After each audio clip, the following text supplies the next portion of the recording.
خدمات کو خراج تحسین پیش کرتے ہوئے آئندہ کے لیے نیک خواہشات کا اظہار کیا۔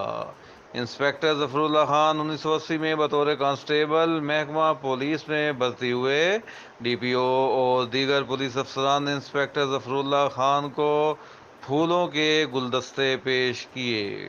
پولیس افسران نے ریٹائر ہونے والے انسپکٹر ظفر اللہ خان پر گل پاشی کی۔ انسپکٹر ظفر اللہ خان کو سرکاری گاڑی میں پورے اعزاز کے ساتھ رخصت کیا گیا۔ ترجمان پولیس